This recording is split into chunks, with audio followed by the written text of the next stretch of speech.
coffee cup exploded against the concrete floor, sending scalding liquid across Captain Zara Blackthorn's desert combat boots. She stood motionless in the entrance of Murphy's Diner, a roadside establishment 3 miles from Fort Meridian where the linoleum peeled like old sunburn and the air reeked of burnt coffee and resentment. Brown liquid dripped from her ACU jacket, the same uniform she had worn through 15 deployments across 3 continents. Her hands, scarred from shrapnel and hardened by years of gripping assault rifles in places where death was a daily conversation, remained steady at her sides. She did not flinch. She had learned long ago that showing weakness was a luxury she could not afford, especially not here, especially not now. Before we jump back in, tell us where you're tuning in from, and if this story touches you, make sure you're subscribed, because tomorrow, I've saved something extra special for you. The man who had thrown the cup stood 6'2" and weighed somewhere north of 240 pounds. All of it wrapped in the kind of small-town arrogance that came from never having left the county where he was born. Dale Morrison, 43 years old, unemployed mechanic and self-appointed guardian of what he called real American values. His face was flushed red with alcohol and righteous indignation. His eyes bloodshot from the 3 beers he had consumed before 11 in the morning. Behind him, 4 other men sat in a worn vinyl booth, their voices joining his in a chorus of contempt that filled the cramped interior of Murphy's Diner like the howling of wolves circling wounded prey. "Get out," Morrison snarled, jabbing a thick finger toward the door. "Take that costume and get the hell out of here before I call the police." His voice carried the kind of venom reserved for things that threatened his narrow view of how the world should work. "Real soldiers don't look like you, sweetheart. Real soldiers earn their stripes, not wear them for dress-up." Zara said nothing. She had learned that silence was sometimes the only defense against ignorance this pure, this poisonous.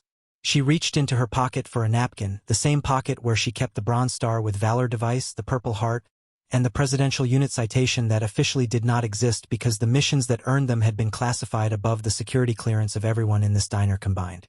She knelt down, feeling the bite of the rough floor through her uniform pants, and began cleaning up the coffee, piece by broken ceramic piece. Her hands moved with practiced efficiency, the muscle memory of someone who had cleaned up far worse messes in far more dangerous places. The diner fell silent, not because anyone was going to help her. The 11 other patrons at Murphy's Diner on this gray Tuesday morning in late October had seen variations of this scene before, directed at other targets, other outsiders. But because there was something primal and satisfying about watching someone they perceived as different get put in their place. The waitress, a woman named Betty who had worked this job for 23 years and had long ago stopped caring about anything that didn't directly affect her tips, continued wiping down the counter with mechanical indifference. The trucker in the corner booth kept his eyes on his scrambled eggs. The elderly couple near the window studied their coffee cups like they contained the secrets of the universe. But Zara Blackthorn was not just cleaning up coffee. She was cataloging everything. Every face, every voice, every micro-expression of satisfaction or discomfort. The way Morrison's breathing had quickened with excitement rather than genuine anger. He was enjoying this. The way his friends were leaning forward, anticipating more violence, more humiliation. The way the younger man on Morrison's left, barely 25 with a fresh haircut and clean clothes, kept glancing toward the door as if he wanted to leave but lacked the courage to break from the pack. The way the fluorescent light above flickered every 11 seconds, casting shadows that shifted across faces and revealed truths people thought they were hiding. Most importantly, she was listening to a conversation happening at the counter 15 feet behind Morrison's booth. A conversation none of these men had noticed because they were too focused on their theater of cruelty. A conversation between 2 men in expensive suits who had been talking quietly for exactly 37 minutes about things that made Zara's blood run cold. Things about military supply routes, about convoy schedules, about the kind of intelligence that in the wrong hands could get American soldiers killed. To everyone in Murphy's Diner that morning, Captain Zara Blackthorn was nobody. 28 years old, 5'6", 135 pounds of what Morrison and his friends saw as feminine weakness wearing a uniform she had no right to wear. Just another woman playing soldier, another diversity hire trying to prove something in a man's world. They saw the regulation haircut and assumed incompetence. They saw the lack of visible rank insignia on her ACUs, standard protocol for certain classified assignments, and assumed she was a weekend warrior, a desk jockey, someone who had never seen real combat. They were wrong about everything except her name. Zara stood now, broken ceramic collected in a napkin, and moved toward the trash bin near the counter. She kept her head down, her shoulders slightly rounded, her movements careful and non-threatening. Classic submissive body language designed to make men like Morrison feel powerful and women like her invisible. But while her posture screamed vulnerability, her mind was running tactical assessments at a speed that would have impressed a battlefield computer. Target assessment. Counter position.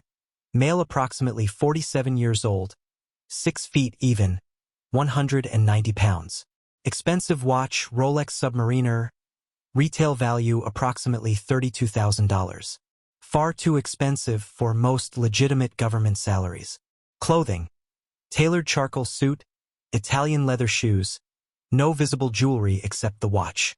Hair graying at the temples, military-style cut but grown out slightly, indicating recent transition from active duty to civilian sector. Body language. Confident but controlled, shoulders back, hands visible except when reaching for coffee, which he had been nursing for 41 minutes. Classic counter-surveillance posture. The man across from him, male, approximately 38 years old, 5'11", 200 pounds. Eastern European facial structure, expensive but understated clothing. When he spoke, Zara caught the slight accent, Russian, Moscow region, educated class. His phone remained face down on the counter, checked exactly every 9 minutes with the screen tilted away from casual observers. Zara had been tracking them since they sat down at 10:15. While Morrison and his friends had been working up their courage to confront the woman in uniform, while the diner had been settling into its morning rhythm of coffee and gossip, these two men had been discussing troop movements, equipment manifests, and convoy routes through regions where Zara had lost friends to IEDs and ambushes. She poured herself coffee from the pot behind the counter, her movements slow and deliberate, her presence forgotten by everyone except the two men whose conversation was about to change everything. The man in the expensive suit was named Colonel James Hartford. She had learned his name by watching him sign his credit card receipt 20 minutes ago, her eyes trained to read upside-down text from 12 feet away. Colonel James Hartford, United States Army Military Intelligence Command, 47 years old, decorated career spanning 24 years of service that was about to end in treason. And for the past 37 minutes, Colonel Hartford had been selling American soldiers to the highest bidder. But Morrison wasn't finished with his performance. He stood up from his booth, swayed slightly, more drunk than Zara had initially assessed, and pointed at her again. I said, get out. You think wearing that uniform makes you special? You think it gives you the right to waltz in here and disrespect real veterans? Zara's hand paused on her coffee cup for exactly 1 second. Then she resumed her careful movements, but inside her chest, something was stirring. Something she had kept buried for 18 months, since the day she had been quietly transferred from her last assignment, since the day the Army had decided that certain operations were too sensitive for public recognition, certain soldiers too dangerous for public acknowledgement. The tattoo on her left shoulder, hidden beneath the ACU jacket, seemed to burn against her skin. 6 inches of intricate black ink depicting a skull wreathed in flames, wings spread wide, clutching a sword and scales. Below it, in Gothic script, for words that had defined the last 8 years of her life, Death before Dishonor Brigade. 312 confirmed kills across 4 continents. 47 high-value targets eliminated. 6 black operations that had prevented terrorist attacks on American soil. Operations so classified that the only people who knew Captain Zara Blackthorn's real service record were sitting in Pentagon offices with clearances that required congressional approval. But Dale Morrison didn't know any of that. He saw a woman in uniform, and to him that was enough. What he was about to discover was that some uniforms were earned in ways that most people couldn't imagine, in places that didn't exist on any official map, by people who had volunteered to become ghosts so that others could sleep safely at night. Before we jump back in, tell us where you're tuning in from, and if this story touches you, make sure you're subscribed, because tomorrow, I've saved something extra special for you. Morrison's friends erupted in laughter, their voices echoing off the grease-stained walls of Murphy's diner like hyenas celebrating a successful hunt. The youngest of the group, Tommy Garrett, barely out of high school with acne scars still marking his cheeks, leaned back in the cracked vinyl booth and pointed at Zara with a trembling finger that reeked of cigarettes and false bravado. "Look at her," Tommy sneered, his voice cracking slightly on the words. "Probably never even held a real weapon. Bet she got that uniform from some surplus store, thinking it makes her look tough."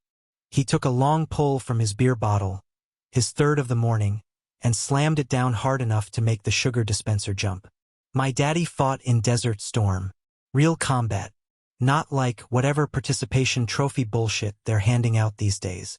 The man sitting next to Tommy, a heavyset construction worker named Rick Valdez, nodded enthusiastically. "Damn right. Women got no business in uniform unless they're handing out donuts at the USO." His laugh was wet and phlegmatic, the sound of a man who'd smoked 2 packs a day for 30 years. "Hell, look at the size of her. What's she gonna do? Bite the enemy to death?" Zara continued standing at the counter, her coffee growing cold in her hands, her back to the room. Every instinct screamed at her to turn around, to demonstrate exactly what someone her size could do to men 3 times her weight.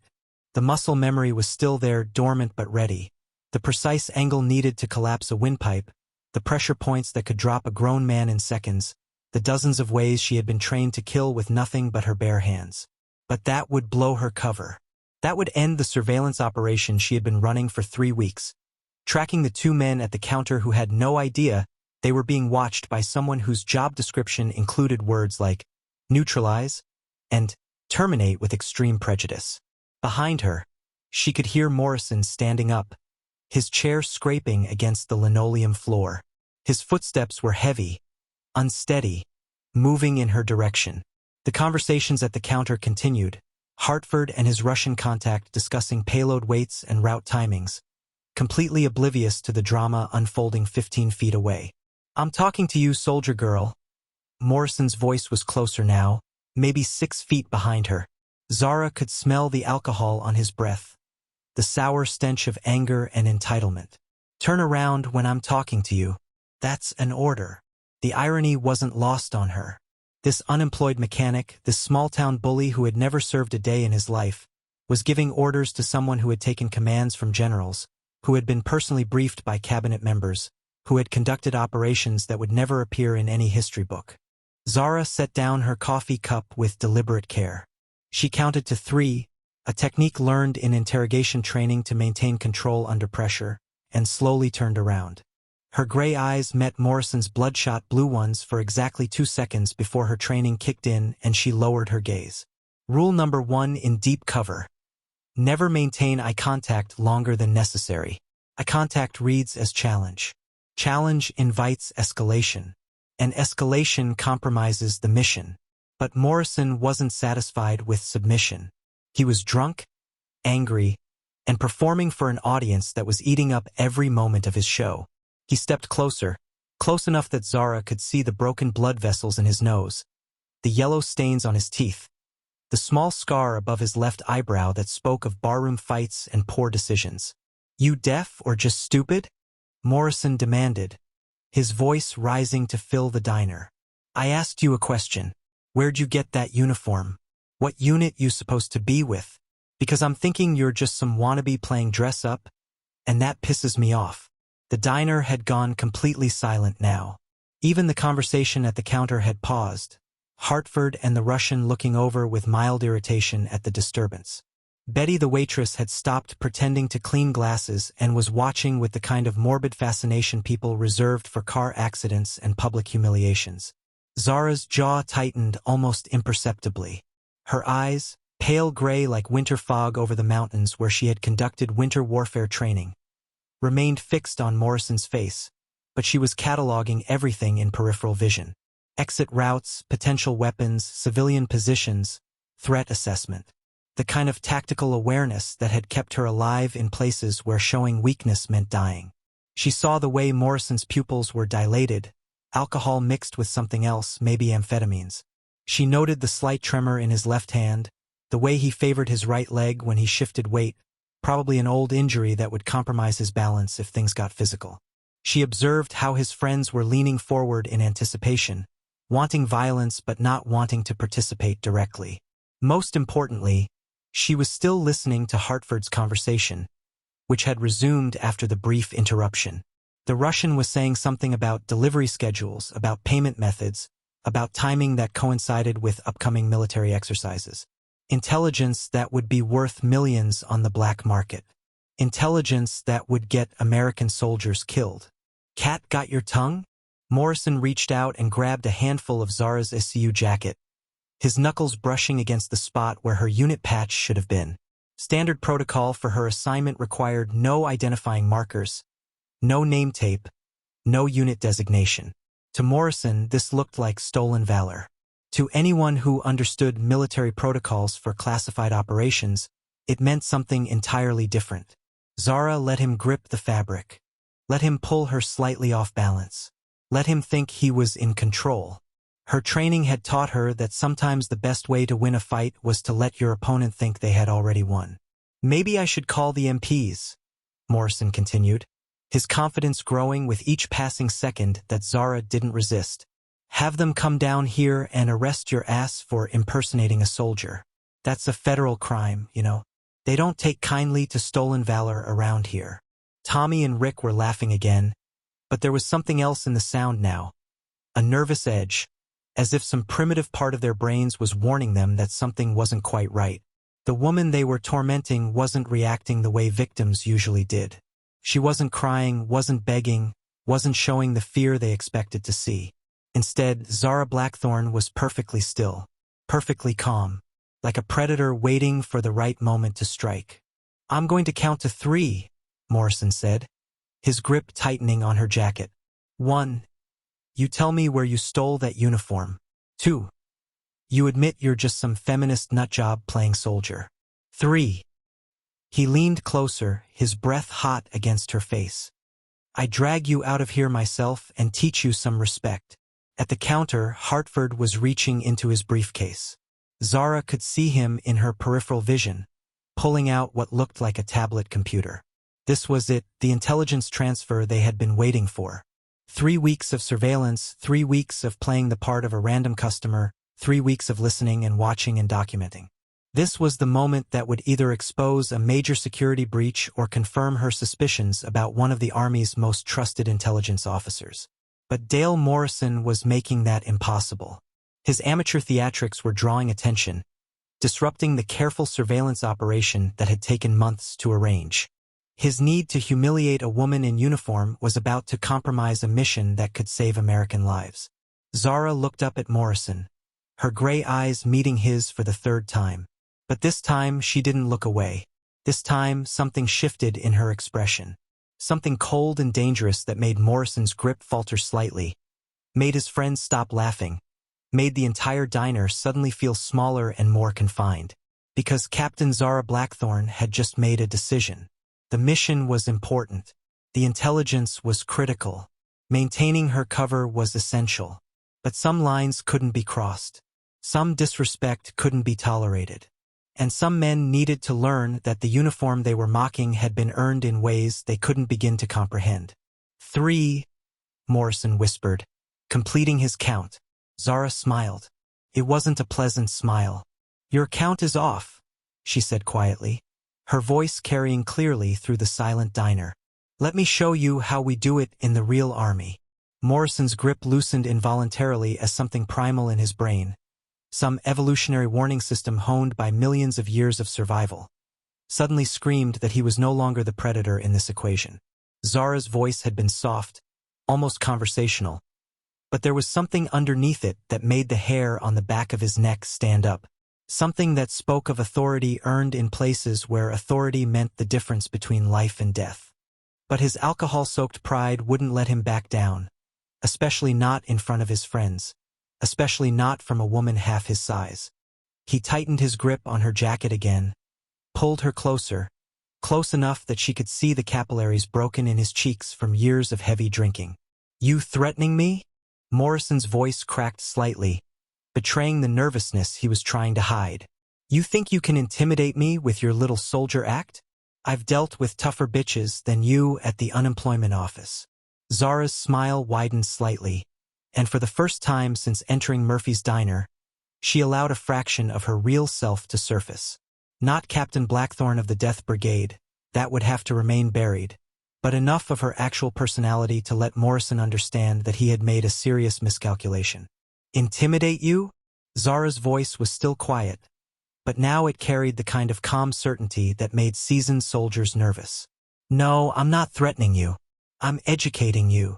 She glanced down at his hand gripping her jacket, then back up to his face. See where I come from. Putting your hands on someone without permission has consequences. And where I've been, those consequences tend to be permanent. The temperature in the diner seemed to drop several degrees. Tommy and Rick had stopped laughing entirely now, their primitive threat detection systems finally catching up to what their rational minds had been ignoring. Betty the waitress had frozen mid-wipe, her cleaning rag suspended in the air like she was afraid that any movement might trigger something terrible. But Morrison was too drunk and too committed to his performance to recognize the danger he was in. He pulled Zara closer, close enough that she could feel his breath against her face, close enough that she could count the enlarged pores on his nose. Consequences. Morrison laughed, but it sounded forced now, hollow. What are you gonna do? File a harassment complaint? Call your commanding officer? Newsflash, sweetheart. You're not in Kansas anymore. This is the real world, where real men handle things the real way. At the counter, Hartford was powering up his tablet, the screen glowing with what looked like classified military documents. His Russian contact was leaning forward, studying the display with the focused attention of a man examining merchandise he was about to purchase. This was the moment Zara had been waiting for, the actual intelligence transfer that would provide the evidence needed to expose a major security breach. But Morrison's amateur theater was making surveillance impossible. His voice was carrying across the diner, drawing attention, disrupting the careful choreography of the operation. Other customers were starting to watch, some pulling out phones to record what they assumed would be an entertaining confrontation. The situation was escalating beyond Zara's ability to control while maintaining her cover. She made a split-second tactical decision that would change everything. You're right, Zara said, her voice suddenly different. Not the submissive tone she had been using, but something else entirely. Something that carried the weight of authority earned in classified operations across 4 continents. This is the real world. And in the real world, grabbing a federal agent conducting a surveillance operation is a federal crime punishable by up to 20 years in federal prison. Morrison blinked, his alcohol-clouded brain trying to process what he had just heard. Federal... what? Zara's left hand moved with surgical precision, her fingers finding the pressure point just below Morrison's wrist where the radial nerve ran close to the surface. She applied exactly enough pressure to cause excruciating pain without permanent damage. A technique learned in interrogation training, refined in black sites that didn't exist on any official map. Morrison's hand opened involuntarily, releasing her jacket as white-hot pain shot up his arm. He stumbled backward, his face going pale, his mouth opening in a soundless scream of shock and agony.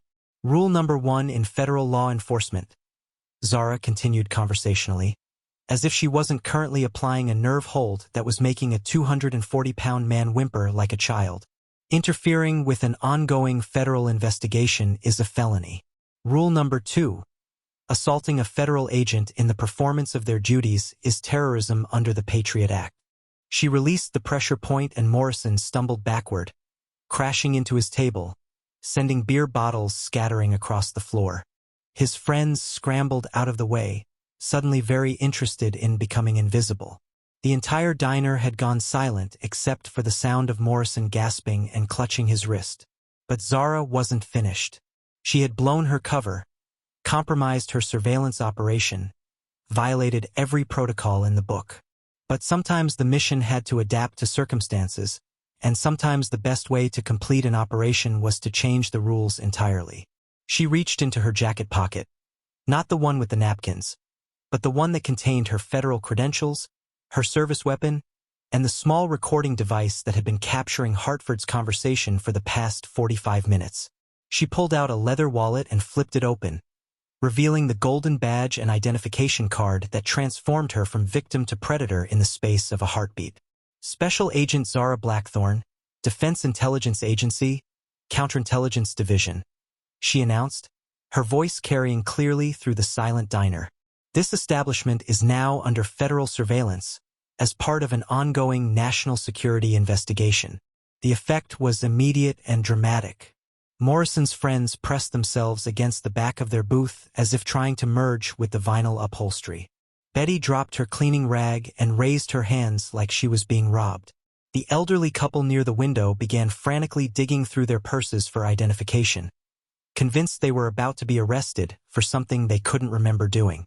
But most importantly, at the counter, Colonel James Hartford had frozen with his tablet halfway extended toward the Russian operative. His face had gone white, his professional composure cracking as he realized that his carefully planned intelligence transfer was being conducted under federal surveillance. Zara turned toward the counter, her movement fluid and controlled, her hand resting casually near her concealed weapon.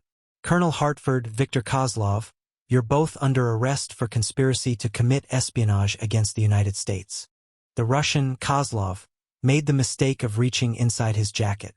Zara's Glock 19 appeared in her hand with the speed of someone who had drawn weapons in life-or-death situations hundreds of times before. The sight picture was perfect, the angle precise, her finger resting lightly on the trigger guard. "Federal agent," she barked, her voice filling the diner like a thunderclap. "Hands where I can see them. Now!" Kozlov's hands shot up, his own weapon only halfway out of its concealment. Hartford remained frozen, his career, his reputation, his entire life crumbling around him as he realized that 3 weeks of careful planning had just been destroyed by a drunk mechanic's need to humiliate a woman in uniform. But Morrison, still clutching his wrist, still trying to process what had just happened, made one final mistake. He looked at Zara, really looked at her for the first time, and saw not the submissive target he had expected, but something else entirely. He saw the way she held the weapon, the professional stance, the absolute confidence of someone who had pointed guns at enemies of the United States and pulled the trigger without hesitation. And then he saw something that made his blood run cold. As Zara had moved to draw her weapon, her ACU jacket had shifted slightly, revealing just the edge of a tattoo on her left shoulder. Black ink against pale skin, the top of a skull wreathed in flames, wings spread wide. Morrison had never served in the military, but he had heard stories. Whispered tales told by veterans who had served in classified units, who had done things they could never talk about, who bore marks that identified them to others who understood what those marks meant. Death Brigade, the most classified special operations unit in the U.S. military. Soldiers who didn't exist on any official roster, who conducted operations that never appeared in any report, who were recruited from the deadliest warriors in every branch of service and trained to do things that regular special forces couldn't do. Morrison's mouth went dry as he realized what he had just done. He had grabbed, threatened, and humiliated someone who had volunteered to become a ghost in service of her country. Someone who had killed more people than existed in his entire hometown. Someone who could have ended his life in a dozen different ways before he even realized he was in danger. The Death Brigade tattoo was only given to operatives who had completed the program's final test, a classified mission conducted alone, behind enemy lines with no support and no backup. The fact that Zara wore it meant she had not only survived that test but had done so with such distinction that the unit's commanders had marked her as one of their own. Morrison sank back into his booth, his face white with shock and terror, finally understanding that he hadn't been bullying a victim. He had been taunting a predator who had been showing him mercy he didn't deserve.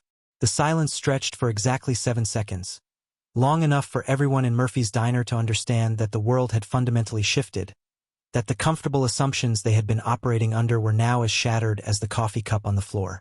Zara kept her weapon trained on Kozlov while her peripheral vision tracked Hartford's position, Morrison's friends cowering in their booth, and the locations of every civilian who might become collateral damage if the situation went kinetic. Her mind was already running through contingencies. The tablet Hartford had been holding contained what appeared to be troop movement schedules for the upcoming Operation Desert Falcon, a multi-battalion training exercise that would position 3,000 American soldiers in the Nevada desert for 6 weeks of advanced combat training. In the wrong hands, that information could be used to plan attacks, to target supply convoys, to turn a training exercise into a killing field. But the intelligence transfer hadn't been completed. Hartford's finger had been moving toward the send button when Zara had revealed her identity, and now the tablet was frozen halfway between him and Kozlov, the screen still displaying classified information that could get soldiers killed if it reached enemy hands. Colonel Hartford. Zara's voice was steady, professional, the tone she had used when calling in airstrikes on enemy positions in places that didn't appear on any map. Step away from the device. Keep your hands visible. Any sudden movements will be interpreted as hostile action. Hartford's face was a mask of calculation and growing desperation. 24 years of military service, a distinguished record, commendations for valor and leadership, all of it crumbling in real time as he weighed his options. He could surrender quietly, hope for a plea deal, maybe serve 15 years in a federal prison instead of life. Or he could try to complete the transfer, destroy the evidence, and disappear into the network of safe houses and extraction routes that his Russian contacts had promised him. The problem with desperate men, Zara knew from experience, was that they rarely made logical choices. Agent Blackthorn, Hartford said slowly, his voice carrying the authority of someone accustomed to giving orders rather than receiving them. I think there's been a misunderstanding. I'm a colonel in the United States Army. I'm conducting authorized liaison activities with approved foreign contacts. This tablet contains nothing more than routine administrative data. Zara's expression didn't change, but inside she was impressed by Hartford's composure. Even caught red-handed, even staring down the barrel of a federal agent's weapon, he was still trying to bluff his way out. That took either exceptional courage or exceptional stupidity, and in her experience, the two were often indistinguishable. Authorized by whom? Zara asked, her Glock never wavering from Kozlov's center mass. Because I've been monitoring your communications for 3 weeks, Colonel. I've documented 17 meetings with known GRU operatives. I've traced financial transfers from shell corporations linked to Russian military intelligence to offshore accounts in your name totaling $4.7 million. And unless the Army has dramatically changed its policies, selling classified troop movements to foreign adversaries is still considered treason. The color drained from Hartford's face as he realized the scope of the surveillance operation that had been conducted against him. 3 weeks. Every meeting, every phone call, every digital transaction had been monitored, recorded, analyzed. The careful operational security he thought he had been maintaining had been nothing more than an illusion. Kozlov, still standing with his hands raised, spoke for the first time since Zara had drawn her weapon.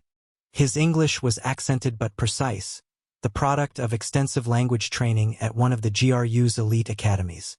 This is diplomatic immunity violation. I am cultural attaché at Russian embassy. You cannot arrest diplomatic personnel. Zara almost smiled at that. Viktor Kozlov, age 38, born in Volgograd, graduated from the Military Diplomatic Academy in 2008, assigned to GRU Directorate S for deep cover operations. Your diplomatic cover was blown 6 months ago when you were photographed meeting with a known arms dealer in Caracas.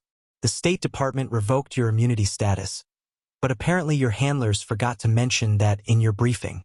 Kozlov's professional mask slipped for just a moment, revealing the shock of someone who had just learned that his entire operational framework was compromised. In that instant, Zara saw him reach the same conclusion Hartford was approaching, that surrender meant life in an American prison, but escape might still be possible if they were willing to accept the consequences of escalating the situation. Behind them, Morrison was still pressed against the back of his booth. His friends clustered around him like they were trying to hide behind his bulk. Tommy had his phone out, probably trying to record the confrontation, not understanding that he was documenting a federal counterintelligence operation that would be classified at the highest levels. Betty the waitress had retreated behind the counter, her hands shaking as she reached for what was probably an emergency phone to call local law enforcement, who would be out of their depth within minutes of arriving. The elderly couple near the window was whispering frantically to each other, the woman clutching her purse like it contained state secrets, the man trying to remember if they had paid their taxes correctly for the past decade. The trucker in the corner had abandoned his scrambled eggs and was edging toward the rear exit, smart enough to recognize that being in the vicinity of federal agents drawing weapons was bad for one's health and freedom.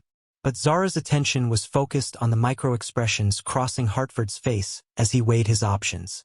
She had interrogated enough high-value targets to recognize the signs, the slight tightening around his eyes that indicated he was shifting from defensive to offensive thinking, the way his weight was subtly redistributing as he prepared to move, the almost imperceptible relaxation of his shoulders that meant he had made a decision. "Colonel," Zara said, her voice carrying a warning that anyone with combat experience would recognize. "You're thinking about doing something stupid. I can see it in your posture, in your breathing pattern, in the way you're looking at that tablet. Let me save you some time. There are no good options left. Your operational security is blown. Your network is compromised. Your extraction routes are being monitored by teams you don't know exist. The only choice you have left is whether you walk out of here in handcuffs or in a body bag."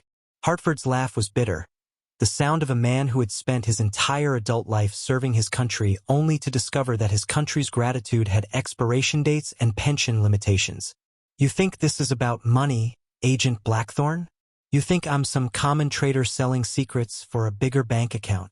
For the first time since drawing her weapon, Zara felt a flicker of uncertainty. Hartford's tone carried something she hadn't expected, genuine conviction, the kind of righteous anger that suggested his motives might be more complex than simple greed. "Then enlighten me," Zara said, keeping her weapon trained on Kozlov while monitoring Hartford's position. "Explain to me why a decorated Army colonel with 24 years of honorable service decides to sell classified intelligence to Russian military intelligence." Hartford's hand moved slightly closer to the tablet, and Zara's finger shifted to the trigger of her Glock.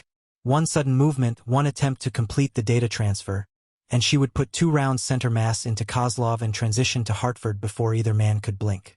It was a shooting solution she had practiced thousands of times in training, executed dozens of times in actual combat operations. But Hartford wasn't reaching for the tablet. Instead, he pulled out his wallet and threw it onto the counter between them. Military ID, credit cards, family photographs scattered across the stained formica surface. 12 deployments, Hartford said, his voice raw with emotion Zara hadn't expected. 12 deployments to Iraq, Afghanistan, Syria, places that don't exist on any official map. I've sent good soldiers into combat zones with intelligence so outdated it might as well have been written on parchment. I've watched kids die because the Pentagon was more concerned with budget allocations than battlefield realities. He gestured toward the tablet containing the classified troop movements. Operation Desert Falcon is a training exercise built on flawed tactical assumptions and equipped with outdated intelligence protocols. 3,000 American soldiers are going to spend 6 weeks learning the wrong lessons, using the wrong equipment, preparing for the wrong kind of war. And when they deploy for real, when they face actual enemies in actual combat, they're going to die because their training was based on political theater instead of battlefield reality. Zara felt something cold settle in her stomach as she began to understand Hartford's motivation. Not simple greed, not foreign ideology, but something potentially more dangerous. A decorated officer who believed the system he had served was fundamentally broken, who had decided that betraying his country was the only way to save the soldiers he had sworn to protect. Zara's grip on her weapon remained steady, but her mind was racing through implications she hadn't considered. Hartford's words carried the weight of genuine conviction, the kind of passionate certainty that made good soldiers do terrible things for what they believed were righteous reasons. She had seen it before, decorated officers who became so disillusioned with bureaucratic incompetence that they convinced themselves betrayal was patriotism. "So your solution," Zara said, her voice carefully neutral, "is to sell American troop movements to Russian intelligence? You think getting our soldiers killed by foreign adversaries is somehow better than getting them killed by outdated training protocols?" Hartford's face twisted with something between anguish and rage. "You don't understand. The Russians aren't going to attack Desert Falcon. They're going to use that intelligence to demonstrate to their own military leadership how predictable American tactical doctrine has become, how vulnerable our standard operating procedures are to asymmetric warfare tactics that we're not training for." He gestured toward Kozlov, who was still standing with his hands raised but listening intently to every word. Victor isn't just GRU. He's also a tactical analyst who spent 3 years studying American military failures in Iraq and Afghanistan. The intelligence I've been providing isn't being used to plan attacks against American forces. It's being used to develop defensive strategies that will eventually be shared with us through back-channel diplomatic communications. Zara felt her certainty wavering for the first time since she had drawn her weapon. Hartford's explanation was either an elaborate justification for treason or a glimpse into a level of strategic thinking that operated far above her security clearance. In the shadow world of intelligence operations, she had learned that sometimes the most obvious explanation was wrong, that motivations could be layered like onions, each layer revealing new complexities. But before she could respond, Kozlov spoke again, his accent seeming less pronounced now, his English more precise. Agent Blackthorn, what Colonel Hartford is saying is truth, but not complete truth. Yes, Russian military analysts study American tactical procedures. Yes, some intelligence is eventually shared through diplomatic channels. But information we discuss today. He paused, choosing his words carefully. Information about Desert Falcon has different purpose. Hartford's face went pale. Victor, don't. Colonel Hartford believes he is improving American military effectiveness through unconventional means.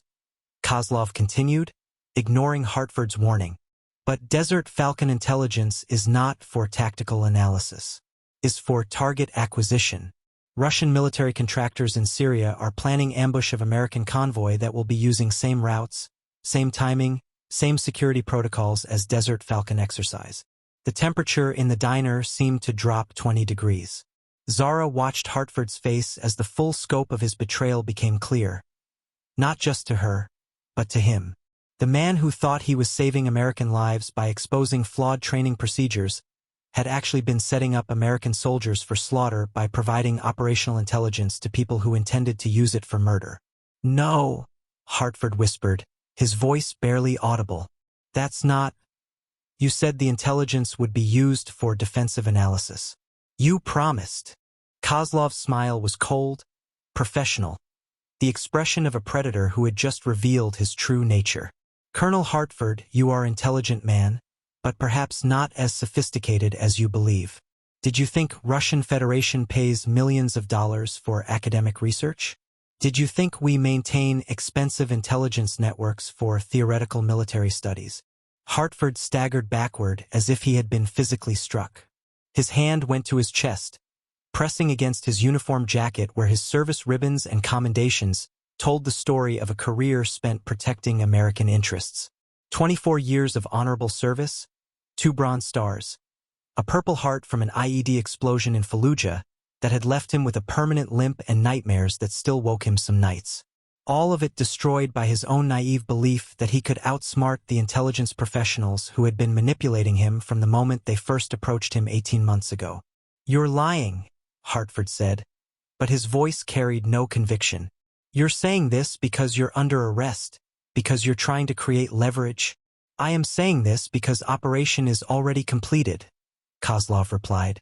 Convoy departure is scheduled for tomorrow morning, 0600 hours. From forward operating base Striker in eastern Syria. 37 American soldiers, mostly Marines, transporting medical supplies to refugee camp near Turkish border. Same route profile as Desert Falcon training exercise. Same security protocols. Same timing. Zara felt ice spread through her veins as she realized what Kozlov was describing. Not a future operation that could be prevented, but an ambush that was already in motion, already planned, already positioned to execute. 37 American Marines who would be driving into a kill zone in less than 20 hours, and the only way to save them would be to somehow get word to military commanders who might not believe intelligence provided by a federal agent who had just arrested a traitor and his handler in a roadside diner. But there was something else in Kozlov's tone that made her blood run even colder. A satisfaction that went beyond the simple pleasure of revealing a successful deception. He was enjoying this moment not just because he had manipulated Hartford, but because he was about to manipulate her as well. Of course, Kozlov continued, his accent now completely gone, revealing English that was not only fluent but carried the subtle inflections of someone who had spent significant time in American military environments. There is possibility to prevent this unfortunate incident. Russian contacts who organized ambush are reasonable people. They can be convinced to change plans, to cancel operation, to allow convoy safe passage. Zara understood immediately what he was proposing. Not just intelligence for money, but American lives held hostage in exchange for Hartford's freedom, for the continuation of his network, for access to future operational intelligence that would let Russian military contractors plan more ambushes, more attacks, more American deaths. "You're offering to save 37 Marines in exchange for letting you walk away," Zara said, her voice steady despite the rage building in her chest. "You want me to release a traitor and a foreign intelligence operative so you can prevent an attack you're responsible for planning. I am offering mutually beneficial solution to complex problem," Kozlov replied. "Colonel Hartford continues providing intelligence, but with better understanding of how information is used. You report successful arrest of terrorist cell planning attack on American convoy. 37 Marines return home safely to families. Everyone benefits except perhaps some Syrian militia groups who will need to find new source of income." Hartford was staring at Kozlov with the horrified expression of someone who had just realized they had been dancing with the devil while thinking they were waltzing with an angel. His entire worldview was crumbling in real time as he understood that his noble intentions had been weaponized against the very soldiers he thought he was protecting. Behind them, Morrison and his friends had gone completely silent, pressed against the back of their booth like they were trying to merge with the vinyl upholstery. Betty the waitress was crouched behind the counter with her hand on what was probably a shotgun kept for protection against late-night robberies. The elderly couple near the window was frozen in place, afraid that any movement might draw attention from the federal agents and foreign spies who were negotiating the fate of American soldiers in their neighborhood diner. Zara's finger rested lightly on the trigger of her Glock as she weighed options that would have consequences regardless of what choice she made. Arrest Kozlov and Hartford, and 37 Marines would drive into an ambush in 18 hours. Let them go, and how many more soldiers would die as Hartford's network continued operating with Russian intelligence, now knowing exactly how much the Americans knew about their activities. But there was a third option, one that would require her to use skills she had learned in places that didn't exist on any official map, conducting operations that had never been acknowledged by any government agency. "Victor," Zara said, her voice carrying a new tone that made both men look at her with sudden wariness. "You made one crucial mistake in your analysis." Kozlov's confidence faltered slightly as he processed the shift in Zara's tone. Something had changed in her demeanor, a subtle hardening that transformed her from federal law enforcement officer into something altogether more dangerous. Her stance remained professional, weapons still trained on his center mass, but there was a new quality to her stillness that made his trained instincts scream warnings he couldn't quite articulate. "What mistake?"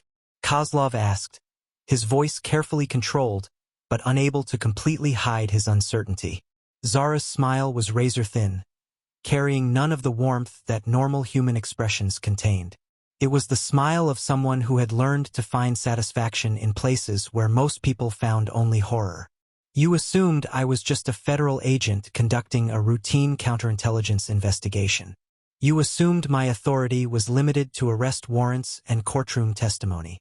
She shifted her weight slightly, and both Hartford and Kozlov found themselves taking an involuntary step backward. The movement was subtle, but it carried implications that spoke to their primitive survival instincts, the way a gazelle might react to sensing a nearby predator even before consciously identifying the threat. "But you see, Victor, my credentials say Defense Intelligence Agency Counterintelligence Division. What they don't say, what they can't say because of classification levels that require congressional oversight, is which division of DIA I actually work for." Zara's voice dropped to barely above a whisper, forcing everyone in the diner to strain to hear her words. "They don't mention that before I was assigned to investigate security breaches, I spent 8 years in a unit that doesn't appear on any official organizational chart." Hartford's face went ashen as pieces of a puzzle he hadn't known existed suddenly clicked into place. The way she had appeared at the diner, not as part of any official investigation he had been briefed about, but as a seemingly random customer who had been there for weeks. The casual precision with which she had neutralized Morrison's harassment. The absolute calm with which she had drawn her weapon and taken control of a situation that should have left most federal agents calling for backup. "Death Brigade," Hartford whispered, the words barely audible even in the profound silence of the diner. Zara's smile widened slightly, and for the first time since she had revealed her identity, she allowed herself to truly meet Hartford's gaze. Very good, Colonel. I was wondering if you'd figure it out. Most people hear the stories but assume they're just military folklore. Spook tales told to scare junior officers into following security protocols. Kozlov's professional composure was beginning to crack as he processed the implications of what he was hearing. Death Brigade wasn't just folklore among intelligence professionals. It was a whispered legend. A unit so classified that even acknowledging its existence required security clearances that most cabinet members didn't possess. Operatives who were recruited from the deadliest soldiers in every branch of service and trained to conduct operations that regular special forces couldn't touch. Preparing and narrating this story took us a lot of time. So if you are enjoying it, subscribe to our channel. It means a lot to us. Now back to the story. The convoy you're planning to ambush, Zara continued, her voice still conversational, but carrying undertones that made everyone in the diner want to find the nearest exit, consists of 37 Marines transporting medical supplies to a refugee camp. What you didn't mention is that 3 of those Marines are former Death Brigade operatives who were transferred to conventional units after completing classified operations that will never appear in any after-action reports. She shifted her position slightly, and Kozlov found himself looking directly down the barrel of her Glock, the weapon steady as granite despite the complex conversation she was conducting. Staff Sergeant Maria Santos, Corporal David Kim, and Lance Corporal Jackson Rivers. All 3 completed the final test that earns operators the right to wear the tattoo you glimpsed on my shoulder. All 3 volunteered for medical convoy duty because they thought they were transitioning to peacekeeping operations. Hartford felt sick as he realized the full scope of what his intelligence sharing had enabled. Not just an attack on American Marines, but a targeted assassination attempt against decorated special operations veterans who had volunteered for what they believed was humanitarian work. But here's what your Russian contacts don't know, Zara said, her smile taking on a predatory quality that made Kozlov's blood run cold. Death Brigade operatives don't retire. We don't transition to civilian careers or conventional military assignments. We get transferred to other units, other agencies, other operations that require our particular skill set. The medical convoy assignment? That's not Santos, Kim, and Rivers transitioning to peacekeeping. That's 3 of the deadliest soldiers in the American military being positioned to intercept whatever force your contractors are planning to use for the ambush. The color drained from Kozlov's face as he understood what she was describing. Not American Marines walking into a trap, but Russian contractors and Syrian militias walking into a counter-ambush planned and executed by operators who specialized in turning enemy strengths into enemy vulnerabilities. The intelligence you've been providing about convoy routes and timing? Zara continued, clearly enjoying the growing horror on both men's faces. We've been feeding you modified information for the past 6 weeks. Every route has been altered by exactly 3 kilometers. Every timing schedule has been shifted by exactly 47 minutes.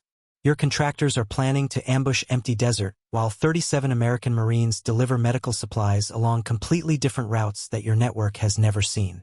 Hartford staggered backward, gripping the counter for support, as he realized that his attempted betrayal had actually been turned into an American intelligence operation. Every piece of classified information he had provided, every security protocol he had compromised, every detail he had shared with Russian intelligence had been carefully manipulated to serve American interests while appearing to serve Russian ones.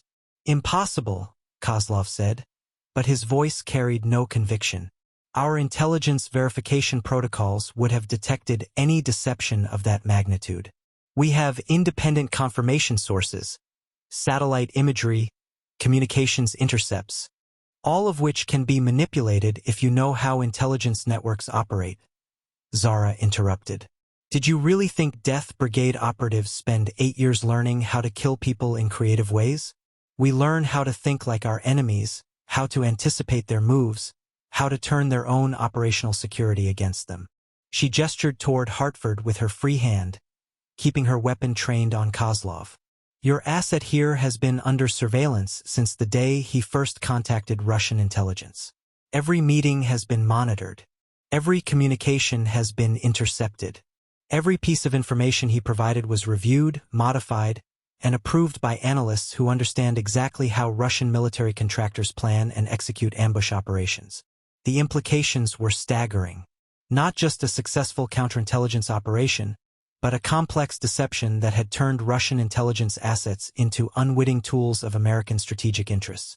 Hartford had thought he was betraying his country to protect American soldiers, when in reality he had been manipulated into providing intelligence that would protect American soldiers by eliminating Russian contractors and Syrian militias who specialized in attacking humanitarian convoys. The ambush your contractors are planning for tomorrow morning? Zara's voice carried a note of genuine anticipation. They're going to find empty desert and a prepositioned team of death brigade operatives who have been waiting 6 weeks for Russian intelligence to provide them with the exact coordinates where enemy forces would be gathering for a planned attack on American personnel. Kozlov's professional mask finally shattered completely as he realized the scope of the operation he had unwittingly participated in. You used us. You used our entire network to set up your own people for slaughter. No, Zara corrected, her voice carrying the cold satisfaction of someone who had spent months planning a perfect trap. We used your network to eliminate threats to American personnel while gathering comprehensive intelligence about Russian military contractor operations in Syria. Your people volunteered to be slaughtered the moment they decided to plan attacks against American humanitarian missions. The silence that followed was profound, broken only by the soft hum of fluorescent lights and the distant sound of traffic on the highway outside Murphy's diner. Hartford and Kozlov stood frozen, their entire operational framework crumbling as they understood that they had been outmaneuvered by professionals who operated at levels they hadn't even known existed. But Zara wasn't finished. She had one more revelation that would complete their understanding of just how thoroughly they had been manipulated by an intelligence apparatus that thought in terms of decades rather than months. Zara's finger remained steady on the trigger as she delivered the final piece of information that would complete Hartford and Kozlov's understanding of their situation. There's one more thing you should know about Death Brigade operations, gentlemen. We don't just eliminate immediate threats. We eliminate entire networks. The words hung in the air like a death sentence, and both men felt the weight of implications they were only beginning to comprehend. Hartford's legs gave out slightly, forcing him to lean against the counter for support as the full scope of his manipulation became clear. The financial transfers you've been receiving, Colonel, Zara continued, her voice carrying the clinical precision of a surgeon describing a complex procedure. The offshore accounts, the shell corporations, the entire payment structure your Russian friends established. Every single transaction has been monitored by Treasury Department financial crimes investigators. But more than that, we've been using your network as a pipeline to identify every Russian intelligence asset operating in North America. Kozlov's professional composure cracked completely as he realized what she was describing. Intelligence networks operated on the principle of compartmentalization. Each asset knew only the minimum necessary to perform their specific function, protecting the larger organization if any individual component was compromised. But if the Americans had been monitoring the entire financial structure from the beginning, they hadn't just compromised one asset, they had mapped the entire operational framework. 18 months of payments flowing through your accounts, Zara said, addressing Hartford directly. 18 months of communications intercepts, financial transaction analysis, and surveillance operations. Do you know how many Russian intelligence operatives we've identified using your network as a starting point? 47. 47 GRU officers, SVR operatives, and military contractors operating under various forms of official and unofficial cover throughout the United States, Canada, and Mexico. Hartford's face had gone completely white as he understood that his betrayal had been turned into the largest counterintelligence operation in decades. Every dollar he had received, every piece of information he had provided, every contact he had made with Russian intelligence had been carefully orchestrated to serve American interests while appearing to serve Russian ones. The beautiful thing about financial intelligence, Zara continued, clearly savoring the moment, is that money always tells the truth. You can create false identities, establish cover stories, build elaborate deception operations, but money has to move through real banks, real accounts, real institutions that keep real records. When you follow the money, you always find the truth. She gestured toward Kozlov with her free hand while keeping her weapon trained on his center mass. Victor here isn't just a GRU operative working under diplomatic cover. He's a financial coordinator responsible for managing payments to 17 different intelligence assets across 4 countries. The tablet he was planning to use for your intelligence transfer? It's connected to encrypted accounts that fund everything from industrial espionage operations in Silicon Valley to assassination teams in Eastern Europe. Kozlov's mouth moved soundlessly as he tried to process the implications. If the Americans had access to those financial networks, they didn't just know about his operations. They knew about operations he wasn't even aware of, operations managed by other departments, other directorates, other agencies within the Russian intelligence apparatus. But the truly beautiful part, Zara said, her smile taking on an almost artistic quality of satisfaction, is that we didn't just map your networks. We've been feeding them false information for the past 8 months. Every operation your people have planned using intelligence derived from Hartford's reports has been based on deliberately corrupted data. The implications were staggering. Not just successful American counterintelligence, but active sabotage of Russian operations on a scale that could cripple their effectiveness for years. Hartford realized that his naive attempt to improve American military training by exposing its weaknesses had instead been used to expose and neutralize Russian intelligence capabilities on a massive scale. The arms dealers in Venezuela your people have been working with? American undercover operatives. The Syrian militias who've been providing target intelligence? Kurdish fighters working with American Special Operations Forces. The shipping manifests you've been using to track American military equipment? Generated by Pentagon analysts who understand exactly how Russian logistics planning works. Hartford felt physically sick as the full scope of his manipulation became clear. He had thought he was a traitor betraying his country to protect American soldiers. In reality, he had been an unwitting asset in an American intelligence operation designed to protect American soldiers by destroying Russian capabilities to threaten them. Every piece of intelligence you provided was real, Zara explained, her voice carrying a note of professional admiration for the complexity of the operation. Real enough to pass Russian verification protocols. Real enough to convince your handlers that you were a valuable asset. Real enough to keep the money flowing and the communications open. But every piece was also modified in ways that your Russian contacts couldn't detect. Subtle alterations that would make their operations fail, while appearing to be the result of normal operational hazards. Kozlov found his voice, though it came out as barely more than a whisper. How long? How long have you been planning this? The operation began 14 months before Hartford made his first contact with Russian intelligence, Zara replied. We identified him as a potential recruitment target based on his psychological profile, his financial pressures, his growing disillusionment with military bureaucracy. We knew Russian intelligence would eventually approach him, so we prepared the operational framework in advance. The revelation hit Hartford like a physical blow. Not only had he been manipulated by Russian intelligence, but he had been identified and prepared for manipulation by American intelligence months before he even knew he was being recruited. His entire betrayal had been planned, orchestrated, and executed by the very system he thought he was working against. The coffee shop where you first met your Russian contact? American surveillance post. The hotel where you conducted your first intelligence transfer. Every room wired with monitoring equipment. The secure communication system they provided? Designed by NSA cryptographers specifically to be intercepted and decoded by American intelligence analysts.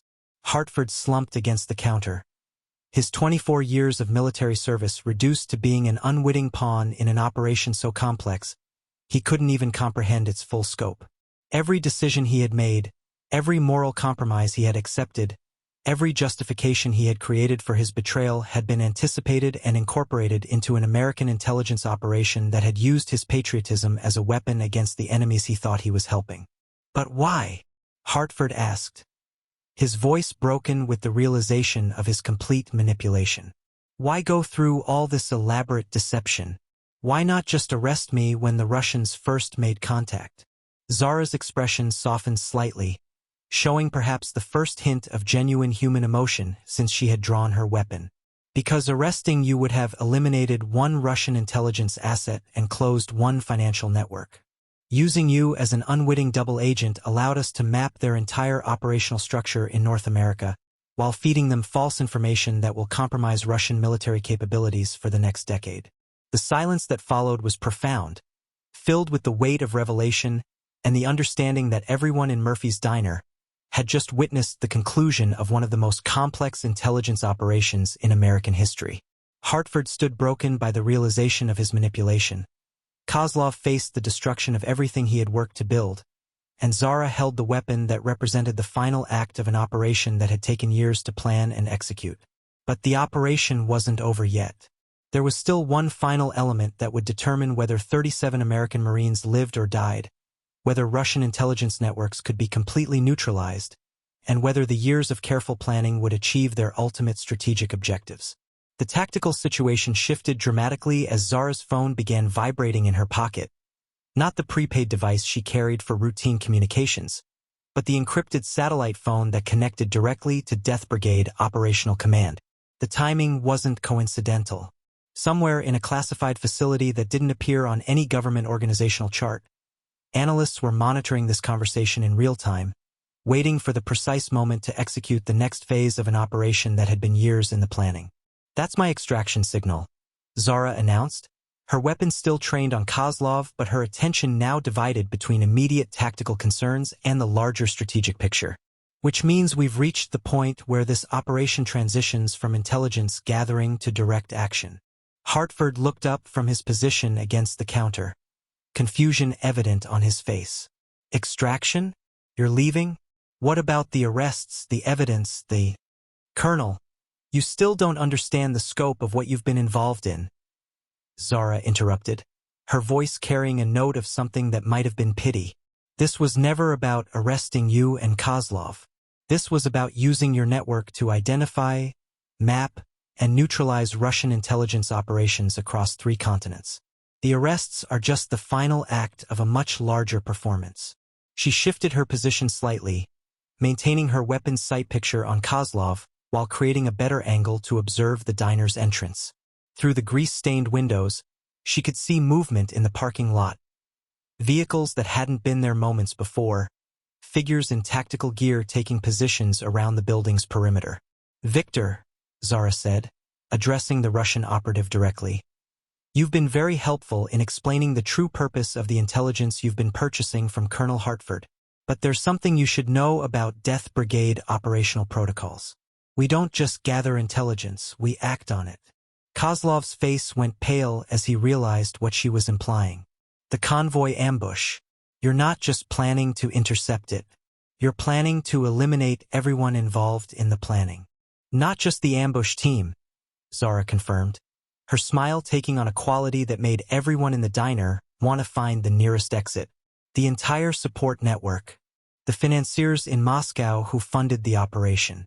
The logistics coordinators in Damascus who arranged the weapons and equipment. The communications specialists in Tehran who provided encrypted coordination systems. Everyone." The scope of what she was describing was breathtaking in its complexity and terrifying in its implications. Not just a tactical operation to prevent one attack, but a strategic strike designed to cripple Russian military contractor capabilities across the Middle East. Hartford felt the last of his illusions crumble as he understood that his naive attempt to improve American military effectiveness had been transformed into a weapon of unprecedented precision and lethality. "How many people are going to die because of the intelligence I provided?" "That depends on how quickly Russian intelligence can warn their assets that their networks have been compromised," Zara replied. "Current estimates suggest approximately 47 Russian operatives and contractors, 63 Syrian militia members, and perhaps 30 Iranian Revolutionary Guard officers who have been providing support for anti-American operations in the region." The casual way she delivered the death toll, as if she were discussing weather patterns or shipping schedules, revealed the depth of her operational conditioning. These weren't people to her. They were targets, threats to be eliminated, statistical variables in a strategic equation that measured American security in terms of enemy capabilities neutralized. "But the beautiful thing about this operation," Zara continued, clearly savoring the moment, "is that it eliminates Russian intelligence assets while appearing to be the result of internal conflicts between rival Syrian militias. No American fingerprints, no diplomatic complications, no congressional oversight hearings. Just a series of unfortunate incidents that happened to coincide with a significant reduction in attacks against American personnel. Outside, the tactical team was completing their deployment. Zara could see snipers taking positions on rooftops, assault teams preparing to breach the building if necessary, communications specialists setting up jamming equipment to prevent any unauthorized transmissions from the diner. The operation was entering its final phase, and everyone inside Murphy's diner was about to become either a witness or a casualty. "Agent Blackthorn," Hartford said, his voice carrying a new note of desperation as he realized the magnitude of what was unfolding around him. "I need to know. Are you going to kill us? Is that what this has been leading to?" Zara's expression shifted slightly, revealing perhaps the first genuine emotion she had shown since drawing her weapon. Not the cold professionalism of an intelligence operative, but something more complex. The weight of decisions that couldn't be undone, the cost of operations that measured success in terms of lives saved rather than lives preserved. "Colonel, you betrayed your country and provided intelligence that would have resulted in the deaths of American soldiers. Under the Espionage Act, that's treason punishable by death." Her voice was steady, clinical, but there was something underneath it that suggested the clinical analysis was masking more personal concerns. "Victor, you're a foreign intelligence operative who planned and coordinated attacks against American personnel. Under the laws of war, that makes you an unlawful combatant subject to summary execution." The legal framework she was describing gave her the authority to execute both men without trial, without appeal, without any judicial oversight beyond the classified review boards that monitored death brigade operations. Hartford and Kozlov had crossed lines that placed them outside the protection of normal legal procedures. "But," Zara continued, and both men felt a flicker of hope at the word, "death brigade operations are designed to achieve strategic objectives, not satisfy personal vendettas. Your deaths would serve no useful purpose at this point. Your captures, however, would provide ongoing intelligence value." She gestured toward the windows where tactical teams were now clearly visible. "In approximately 30 seconds, FBI counterintelligence agents are going to enter this diner and place you both under arrest on federal espionage charges. You'll be transported to a classified detention facility where you'll spend several months providing detailed information about Russian intelligence networks, operational procedures, and strategic objectives." Hartford felt a mixture of relief and terror as he realized he would live, but that his life would now consist of betraying the very people who had manipulated him into betraying his country. The irony wasn't lost on him. He would spend the rest of his existence as an asset for the American intelligence system he had tried to work against. After that, Zara continued, "Victor will be exchanged for American intelligence assets currently being held in Russian prisons. Colonel Hartford will serve 25 years in a federal facility designed for intelligence personnel who have committed treason. Both of you will spend the rest of your lives knowing that your actions resulted in the deaths of everyone you tried to help." The tactical teams were moving now, approaching the diner from multiple angles with the precision of professionals who had conducted thousands of similar operations.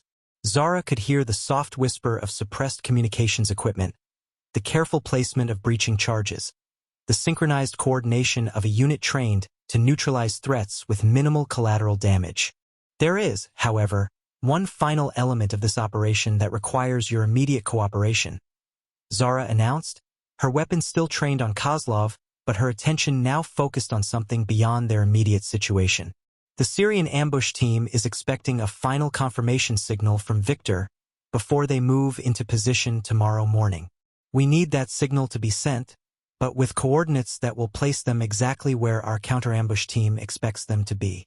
The request was simple, but its implications were staggering. Zara was asking Kozlov to personally coordinate the deaths of his own people, to use his communications equipment to send Syrian militia fighters directly into an American killing field. It was a level of betrayal that went beyond simple intelligence cooperation into active participation in mass murder. Kozlov stared at her with something approaching admiration for the psychological precision of the trap she had constructed. "And if I refuse?" Then the Syrian team receives no confirmation signal, realizes something has gone wrong, and disappears into the desert where they'll continue planning attacks against American humanitarian convoys until we eventually track them down and eliminate them individually. Zara's voice carried no emotion, just the cold logic of strategic planning. Your cooperation saves us time and effort. Your refusal just makes the operation less efficient. The moment stretched impossibly long as Kozlov weighed his options, each second ticking by with the weight of lives hanging in the balance. Outside, Zara could hear the subtle sounds of the FBI tactical team completing their final preparations.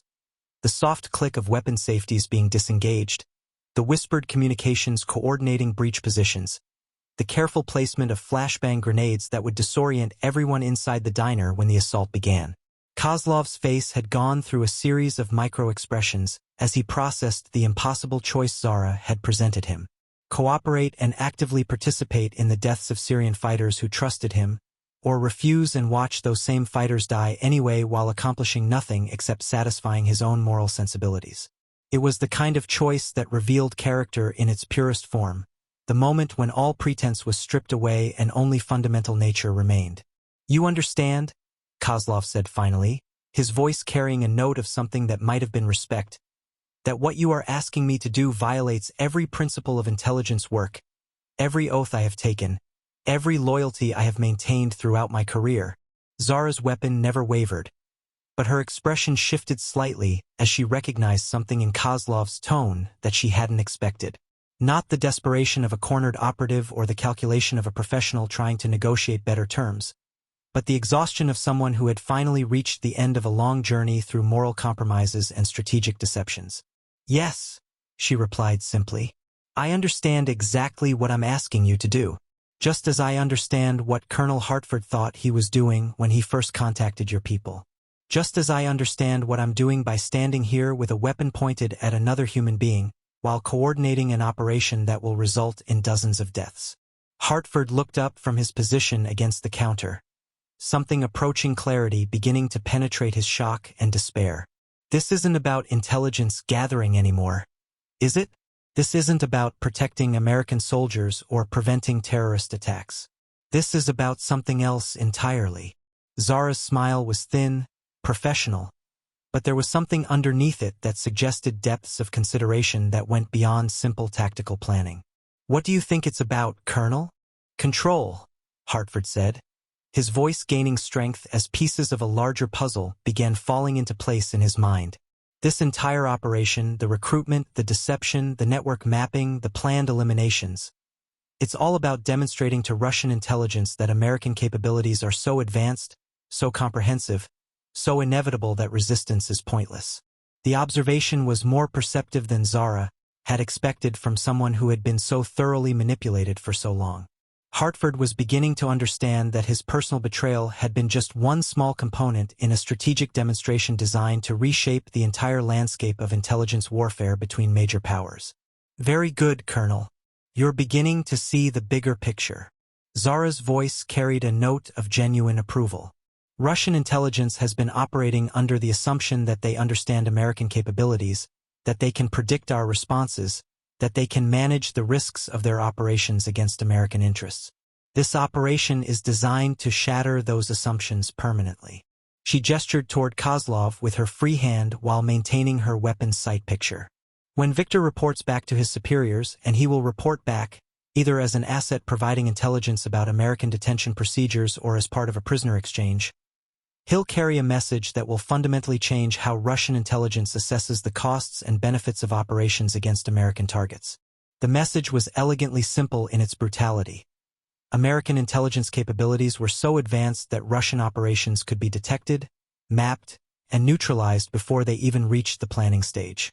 Russian assets could be identified, monitored, and manipulated without ever knowing they were compromised. Russian networks could be turned into weapons against themselves with such precision that the targets would cooperate willingly in their own destruction. "The Syrian ambush team," Zara continued, "represents just one small demonstration of these capabilities. When they're eliminated tomorrow morning, Russian intelligence will understand that American Special Operations Forces don't just react to enemy actions. They anticipate, manipulate, and control enemy actions to serve American strategic interests." Kozlov was staring at her with something approaching professional admiration. "You're not just running an intelligence operation. You're conducting psychological warfare against an entire intelligence apparatus." You want my superiors to understand that American capabilities are so advanced that traditional intelligence work is no longer viable. Exactly. And the beautiful thing about this demonstration is that it's completely true. Zara's voice carried a note of satisfaction that went beyond simple operational success. American intelligence capabilities have evolved to the point where traditional adversarial relationships are becoming obsolete. We don't just gather intelligence about enemy activities. We shape enemy activities to serve our strategic objectives. The implications were staggering not just for Russian intelligence, but for the entire global framework of international espionage and strategic competition. If American capabilities were truly as advanced as this operation suggested, then the fundamental assumptions underlying decades of intelligence work were no longer valid. Which brings us back to your choice, Victor, Zara said, her voice returning to its earlier professional tone. You can send the confirmation signal that will place the Syrian ambush team exactly where our counter-ambush team expects them to be, demonstrating your cooperation and ensuring a clean elimination of all hostile elements. Or you can refuse, forcing us to use less precise methods that will achieve the same strategic objectives while requiring additional time and resources. The tactical teams outside were now in final position. Zara could see the team leader checking his watch, coordinating the assault timeline with operations centers that were monitoring the situation from classified facilities around the world. In 90 seconds, whether Kozlov cooperated or not, the FBI would breach the diner and secure all personnel for transportation to detention facilities designed for high-value intelligence assets. But Kozlov's cooperation would mean more than just operational efficiency. It would represent a complete psychological victory, a Russian intelligence operative actively participating in the destruction of his own network, demonstrating that American manipulation capabilities could turn enemy assets into willing collaborators in their own defeat. There is one thing I need to know before I make my decision, Kozlov said, his voice carrying a new note of curiosity that suggested he was approaching the situation from an entirely different perspective. This operation, this demonstration of American capabilities, is it directed specifically against Russian intelligence, or is it a message intended for a broader audience? Zara's expression shifted slightly as she recognized the sophistication of the question. Kozlov wasn't just asking about immediate tactical objectives. He was asking about the larger strategic framework that this operation was designed to serve. "What do you think, Victor?" she replied, turning his question back on him. "Do you think American intelligence capabilities that can map, manipulate, and neutralize Russian networks might also be applicable to Chinese intelligence operations? Iranian intelligence operations?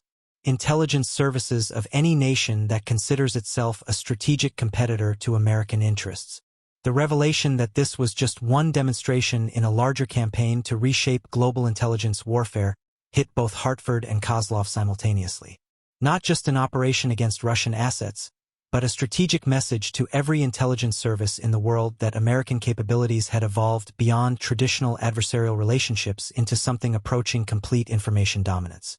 60 seconds, Zara announced, checking her own watch as the tactical teams prepared for their final approach. "Time to decide, Victor. Do you want to be remembered as the Russian operative who cooperated in demonstrating American supremacy, or as the one who forced us to use more dramatic methods to achieve the same objectives?" Kozlov reached slowly into his jacket pocket, his movements careful and deliberate to avoid triggering a defensive response from Zara's weapon. He withdrew a small communication device, military-grade encryption equipment that connected him to operational networks spanning 3 continents. His finger hovered over the transmission key as he made the final calculation that would determine not just his own fate, but the fate of the Syrian fighters who trusted him, the broader Russian intelligence network that had invested years in developing his capabilities, and perhaps the entire future of intelligence warfare between major powers. 30 seconds, Zara said quietly, her voice carrying no pressure, no threat, just the simple acknowledgement of time running out on a choice that couldn't be delayed any longer. Kozlov's finger pressed the transmission key. The device emitted a single soft beep, a sound that would travel through encrypted satellite networks to reach Syrian fighters positioned in the desert outside Damascus, men who trusted him with their lives and had no idea they were about to become casualties in a demonstration of American intelligence supremacy.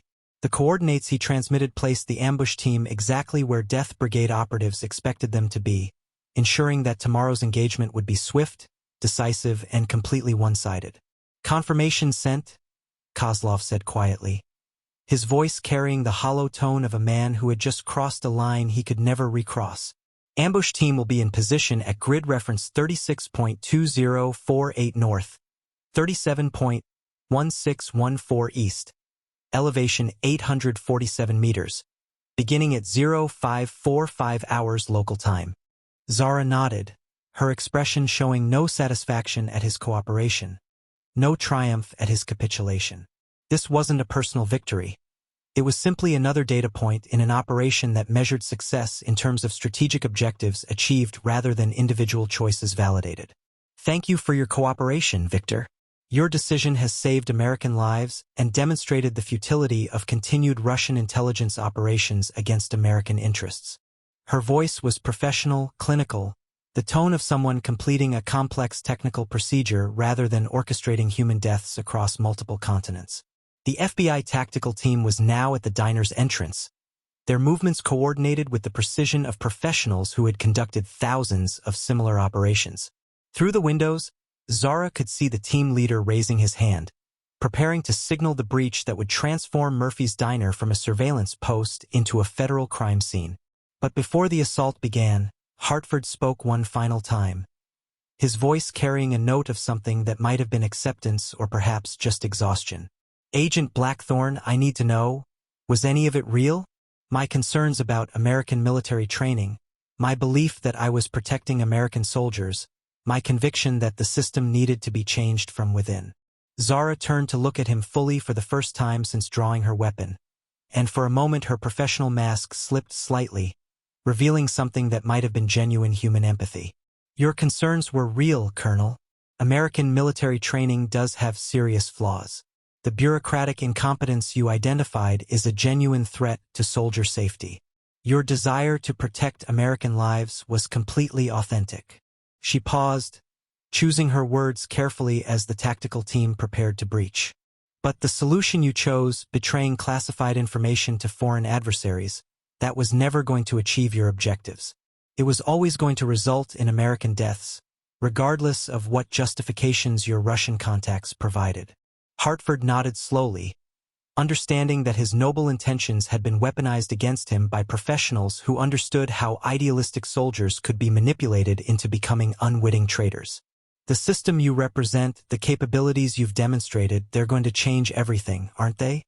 Not just intelligence work, but the entire framework of international relations." "They already have," Zara replied. "This operation is just the first public demonstration of capabilities that have been operational for several years. The world is about to discover that traditional concepts of national sovereignty, intelligence competition, and strategic deterrence have been obsolete for longer than most governments realize." The implications were staggering. Not just American intelligence supremacy, but a complete transformation of global power relationships based on information dominance that approached total spectrum control. Every communication monitored, every financial transaction tracked, every operational plan anticipated and countered before implementation. 10 seconds, Zara announced, checking her watch as the tactical team prepared for their final approach. She holstered her weapon with the fluid motion of someone who had performed the action thousands of times, then raised her hands slightly to demonstrate that she was no longer armed, no longer a threat to the federal agents who were about to secure the scene. The breach came exactly on schedule. Flashbang grenades exploded simultaneously at both entrances, filling the diner with blinding light and deafening sound designed to disorient and incapacitate anyone inside. Federal agents in full tactical gear poured through the doors, weapons raised, voices shouting commands in the coordinated chaos of a professional law enforcement operation. Federal agents, everyone on the ground, hands where we can see them. Morrison and his friends threw themselves to the floor, their earlier bravado completely evaporated in the face of heavily armed professionals who treated them as potential threats rather than paying customers. Betty the waitress dropped behind the counter, her hands raised above her head, her voice a continuous stream of panicked denials about any involvement in federal crimes. The elderly couple near the window pressed themselves against the vinyl seating, their mouths moving in what might have been prayers or simply expressions of absolute terror. But Zara remained standing, her hands visible, her posture relaxed, her federal credentials held in clear view of the incoming agents. "Agent Blackthorn, DIA Counterintelligence," she called out, her voice cutting through the operational noise. "Subjects are secured and ready for transport." The tactical team leader approached her position, his weapon lowered but ready, his eyes scanning the scene to assess threats and confirm the operational status. "Agent Blackthorn, we have transportation standing by for the 2 primary subjects. Orders are to segregate them immediately and initiate separate interrogation protocols." Hartford and Kozlov were secured with professional efficiency, their hands zip-tied behind their backs, their persons searched for weapons or communication devices, their rights read in the formulaic language required by federal law enforcement procedures. Neither man resisted. Both understood that their capture was just another predetermined element in an operation that had anticipated every possible outcome. As the federal agents prepared to transport their prisoners, Zara noticed that Morrison was staring at her with an expression of something approaching awe. Not fear, not anger, not the resentment she might have expected from someone who had been humiliated in front of his friends, but genuine amazement at what he had witnessed. "You," Morrison said, his voice barely audible above the operational noise. "You're the real deal, aren't you? Like the actual real deal." Zara looked down at him, still pressed against the floor, hands zip-tied as a precautionary measure until the scene could be completely secured, and for the first time since entering Murphy's diner, she allowed herself a genuine smile. "Yeah, Dale. I'm the real deal." The federal agents were completing their evidence collection, photographing the scene, securing the tablet that contained classified military information, documenting every detail of an operation that would be studied and analyzed by intelligence professionals for decades. The diner that had been the setting for a complex counterintelligence operation would soon return to serving coffee and hamburgers to truck drivers and local residents, most of whom would never know that they had been part of a demonstration that reshaped global intelligence warfare. But as Hartford and Kozlov were led toward the armored vehicles that would transport them to classified detention facilities, as the tactical teams began their withdrawal procedures, as Murphy's Diner prepared to return to its normal function as a roadside establishment serving ordinary people leading ordinary lives, Zara felt something she hadn't experienced in years of classified operations. Not satisfaction at a successful mission, not relief at eliminating threats to American security, not even pride in demonstrating superior operational capabilities. What she felt was the weight of understanding that the world had just changed in ways that most people would never comprehend, that the demonstration of American intelligence capabilities she had just orchestrated would reshape international relations for generations, and that she had been both architect and instrument of a transformation that made traditional concepts of national sovereignty and strategic competition obsolete. The operation was complete. The message had been delivered. The demonstration had achieved its objectives. But Zara Blackthorn was beginning to understand that some victories carried costs that couldn't be calculated in tactical terms, and that the most successful operations sometimes accomplished goals that their architects hadn't fully considered when they first began planning them years earlier. 3 weeks after the operation at Murphy's Diner, Captain Zara Blackthorn stood in a conference room at the Pentagon that officially didn't exist, briefing officials whose names would never appear in any public record about the strategic implications of an operation that had reshaped American intelligence capabilities permanently. The room was sterile, windowless, designed for conversations that required the highest levels of classification and the deepest levels of compartmentalization. Deputy Director Sarah Chun of the Defense Intelligence Agency sat at the head of the polished conference table, her expression revealing nothing as she reviewed the final operational summary. To her left, General Marcus Torres represented the Joint Chiefs of Staff, his uniform bearing ribbons that told the story of 4 decades spent defending American interests in conflicts both public and classified. To her right, Dr. Elizabeth Warren, not the senator, but the strategic analyst whose psychological warfare theories had provided the theoretical framework for the entire operation, studied behavioral assessment reports with the focused attention of someone whose recommendations would influence American intelligence policy for the next generation. The Syrian ambush team was eliminated at 0612 hours, 18 minutes after taking positions at the coordinates provided by Asset Kozlov, Zara reported, her voice carrying the professional detachment required for briefings that dealt with human lives in terms of strategic statistics. Death Brigade operatives achieved complete tactical surprise. Hostile casualties: 14 killed, 0 captured, 0 escaped. American casualties: 0. Mission duration: 4 minutes, 37 seconds. The elimination had been swift, professional, inevitable.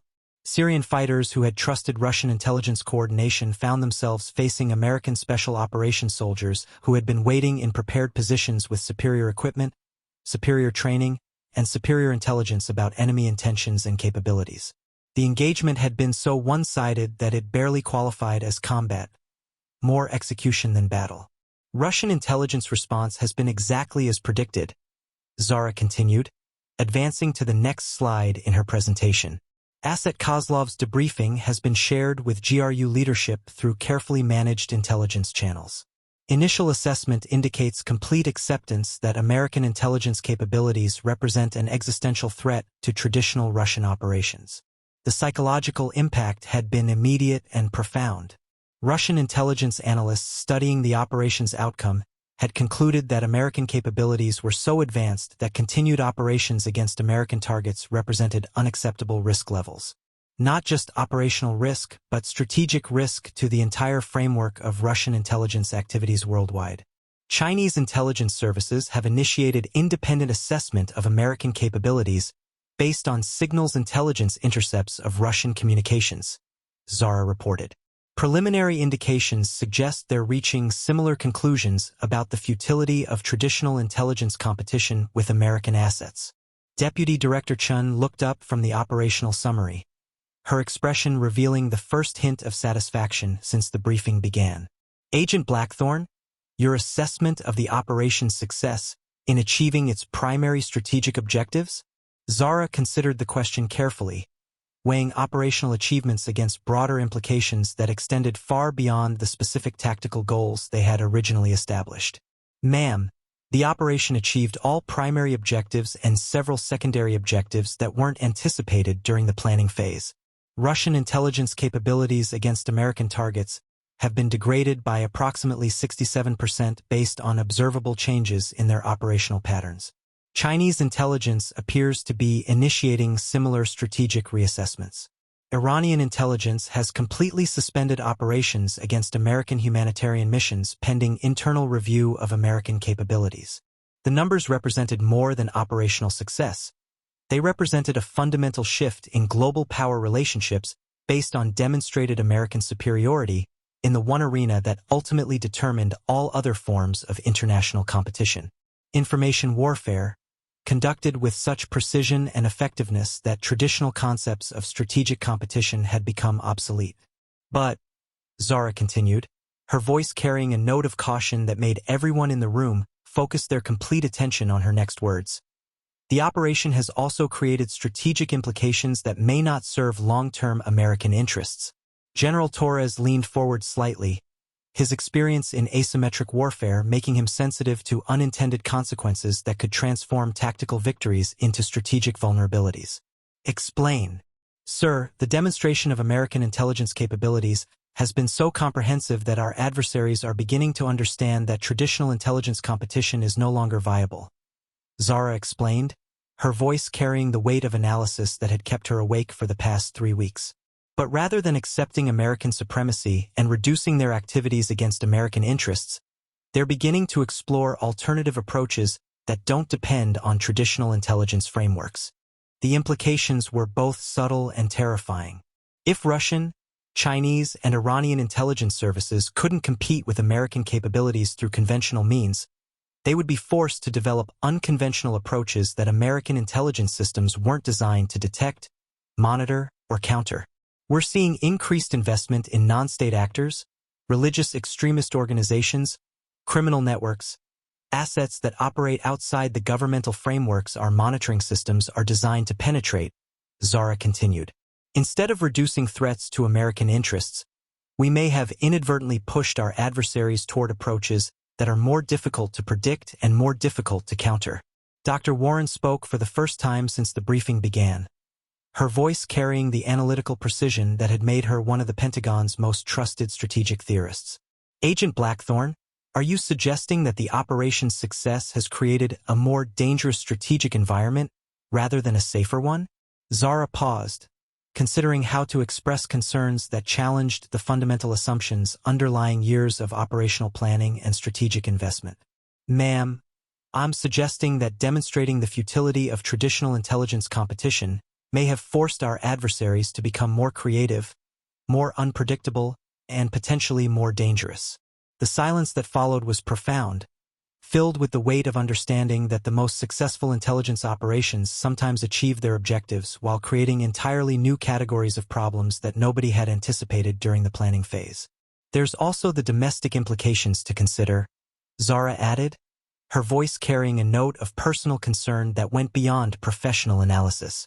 The capabilities we demonstrated in this operation, the ability to monitor, manipulate, and control information flows at this level of precision. Those capabilities don't distinguish between foreign adversaries and American citizens. The observation touched on constitutional issues that made everyone in the room uncomfortable. If American intelligence services could map, monitor, and manipulate foreign intelligence networks with such precision, what prevented those same capabilities from being applied to domestic political organizations, civil rights groups, or individual American citizens whose activities might be considered threatening by future administrations? Agent Blackthorn, Deputy Director Chan said carefully, are you questioning the strategic value of the operation you just successfully completed? Zara looked around the conference table at officials whose decisions shaped American intelligence policy, whose recommendations influenced presidential briefings, whose actions affected the security and freedom of millions of Americans who would never know their names or understand the scope of their responsibilities. The room fell silent as everyone processed the implications of what she was suggesting. Not just operational success with unintended strategic consequences, but the possibility that the very capabilities that protected American democracy might ultimately threaten its survival. Recommendation? General Torres asked, his voice carrying the weight of command decisions that had shaped American military policy for 4 decades. Zara took a deep breath, understanding that her next words would influence intelligence policy for the foreseeable future. Sir, I recommend that future operations of this scope include comprehensive analysis of domestic implications alongside international strategic objectives. We need to ensure that protecting American security doesn't inadvertently compromise American freedom. She paused, then added the observation that had been troubling her since the operation concluded. And I recommend that someone with appropriate authority begin considering whether American intelligence capabilities have evolved beyond the oversight mechanisms designed to control them.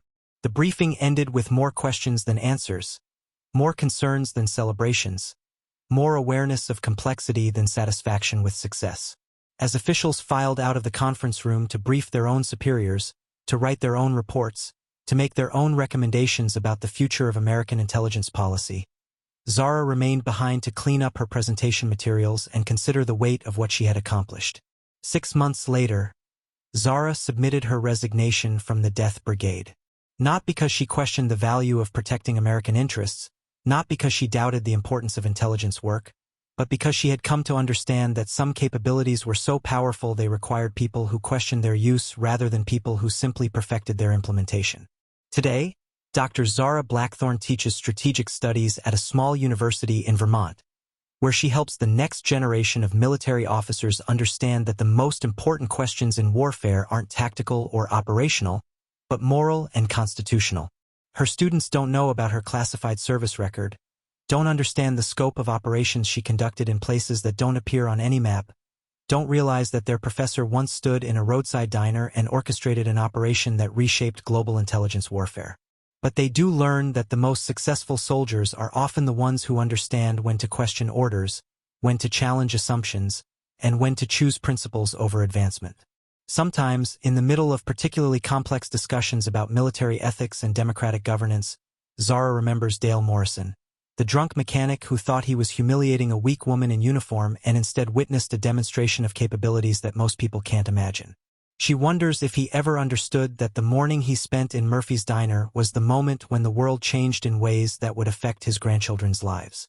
She hopes he learned something about the danger of making assumptions about people based on appearances. But mostly, she hopes that the young officers she teaches will learn something about the danger of making assumptions about power based on its effectiveness rather than its wisdom. Because in the end, Captain Zara Blackthorn discovered that the most important battles aren't fought against foreign adversaries in classified operations, but against the temptation to use power simply because it exists, rather than because its use serves the principles it was created to protect. Up next, you've got 2 more standout stories right on your screen. If this one hit the mark, you won't want to pass these up. Just click and check them out.